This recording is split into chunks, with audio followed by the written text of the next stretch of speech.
আসসালামু আলাইকুম everyone, Ayesha's cooking ব্লগে আপনাদেরকে স্বাগতম। আজকের রেসিপিটা হচ্ছে চিকেন রোস্ট। বাসায় থাকা মশলা দিয়ে কিভাবে অতি সহজে চিকেন রোস্ট তৈরি করা যায় তা এখন আপনাদের সাথে শেয়ার করব। এখানে নিয়ে নিয়েছি 1.5 কাপ পেঁয়াজ বেরেস্তা, দিয়ে দিচ্ছি 5টা কাঁচামরিচ, 1 থেকে 1.5 ইঞ্চির মতো একটা দারুচিনি।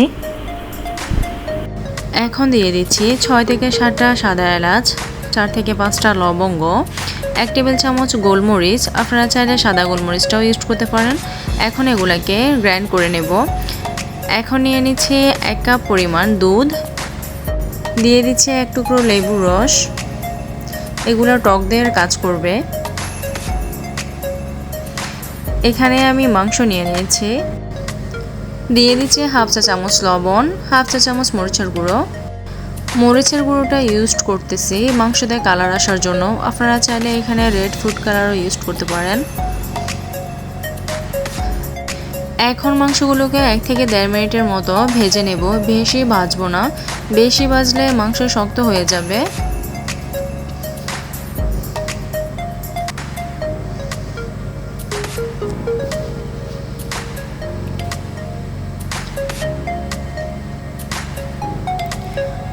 মাংস যখন এরকম কালার হয়ে আসবে তখন মাংসগুলোকে নামিয়ে নেব।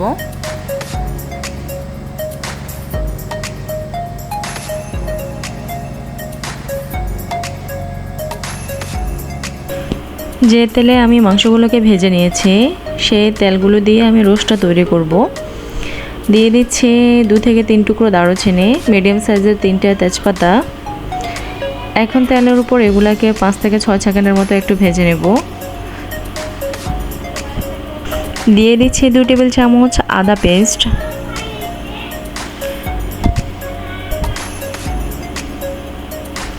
1 টেবিল চামচ রসুন পেস্ট। মশলাগুলোকে তেলের উপর 8 থেকে 10 সেকেন্ডের মতো ভেজে নেব। দিয়ে দিচ্ছি 1 টেবিল চামচ মরিচের গুঁড়া,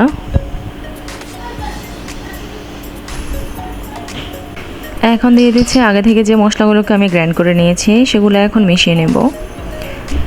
দিয়ে দিচ্ছি দুধের মিশ্রণটা দিয়ে এখন 2 থেকে 3 মিনিটের মতো এগুলাকে কষিয়ে নেব।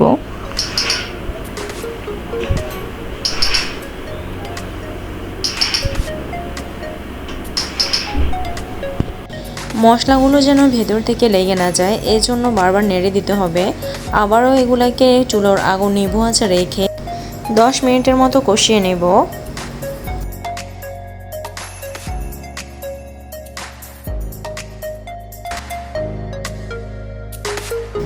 এই পর্যায়ে দিয়ে দেব হচ্ছে ভাজা করা চিকেনগুলোকে, দিয়ে দিচ্ছি স্বাদ মতো লবণ।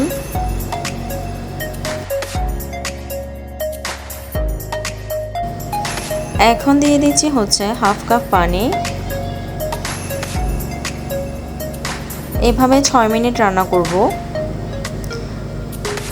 6 মিনিট রান্নার পর দিয়ে দিচ্ছি এখন 6 থেকে 7টা কাঁচামরিচ।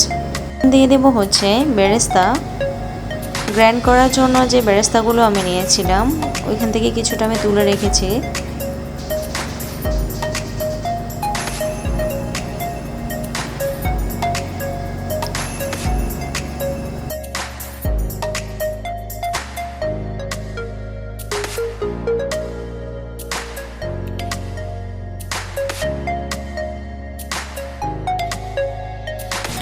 এই হচ্ছে আমার আজকের সিম্পল রোস্ট রেসিপি। আমার ভিডিওটা যদি আপনাদের কাছে ভালো লেগে থাকে সবাই আমার চ্যানেলটাকে সাবস্ক্রাইব করবেন আর আমার জন্য দোয়া করবেন। সবাই ভালো থাকবেন। আল্লাহ হাফেজ।